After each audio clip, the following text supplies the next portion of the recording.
ओम शांति। 18/10/2025 प्रातः मुरली। ओम शांति। बाप दादा मधुबन। मीठे बच्चे, आत्माभिमानी होकर बैठो, अंदर घोटते रहो मैं आत्मा हूँ, दे अभिमानी बनो, सच्चा चार्ट रखो तो समझदार बनते जाएंगे, बहुत फायदा होगा। प्रश्न, बेहद के नाटक को समझने वाले बच्चे किस एक लॉ नियम को अच्छी रीति समझते हैं? उत्तर, यह अविनाशी नाटक है। इसमें हर एक पाठधारी को पाठ बजाने अपने समय पर आना ही है। कोई कहे हम सदा शांति धाम में ही बैठ जाएं तो यह लॉ नहीं है, उसे तो पाठधारी ही नहीं कहेंगे। यह बेहद की बातें बेहद का बाप ही तुम्हें सुनाते हैं। मीठे मीठे सिकिलंधे बच्चों प्रति माता पिता बाप दादा का याद प्यार और गुड मॉर्निंग। रूहानी बाप के रूहानी बच्चे को नमस्ते नमस्ते नमस्ते। शुक्रिया बाबा शुक्रिया। धारणा के लिए मुख्य सार, यथार्थ रीति बाप को याद करने व आत्माभिमानी बनाने की मेहनत करनी है।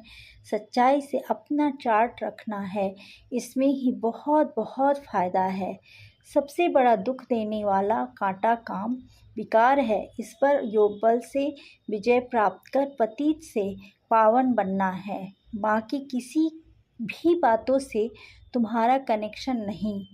वरदान, प्रैक्टिकल जीवन द्वारा परमात्म ज्ञान का प्रूफ देने वाले धर्म युद्ध में विजयी भव।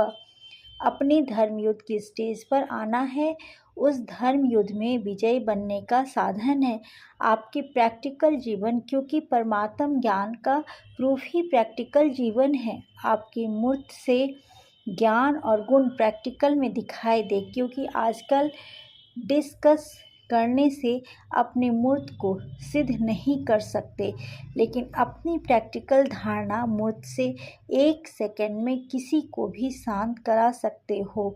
स्लोगन, आत्मा को उज्जवल बनाने के लिए परमात्म स्मृति से मन की उलझनों को समाप्त करो। मातेश्वरी जी के अनमोल महावाक्य, योग से ही मुक्त होने की शक्ति मिलती है। पहले पहले तो अपने को एक मुख्य पॉइंट ख्याल में अवश्य रखनी है। जब इस मनुष्य सृष्टि झाड़ का बीज रूप परमात्मा है, तो उस परमात्मा द्वारा जो नॉलेज प्राप्त हो रही है वो सब मनुष्यों के लिए जरूरी है। सभी धर्म वालों को यह नॉलेज लेने का अधिकार है।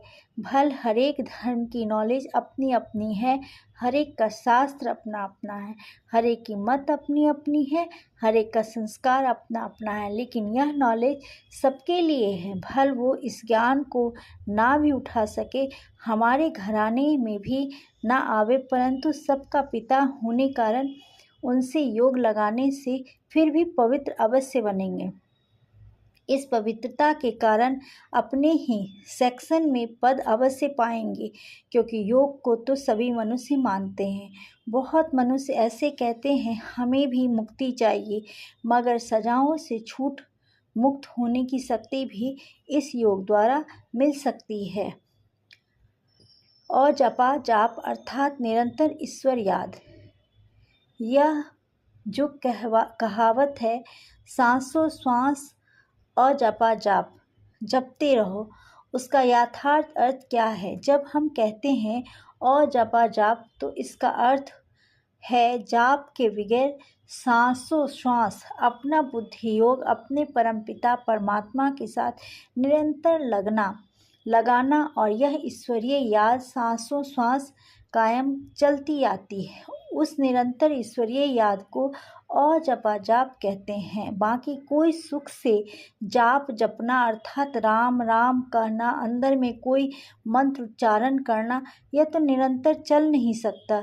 वो लोग समझते हैं हम मुख से मंत्र उच्चारण नहीं करते, लेकिन दिल में उच्चारण करना, यह है और जपा जाप।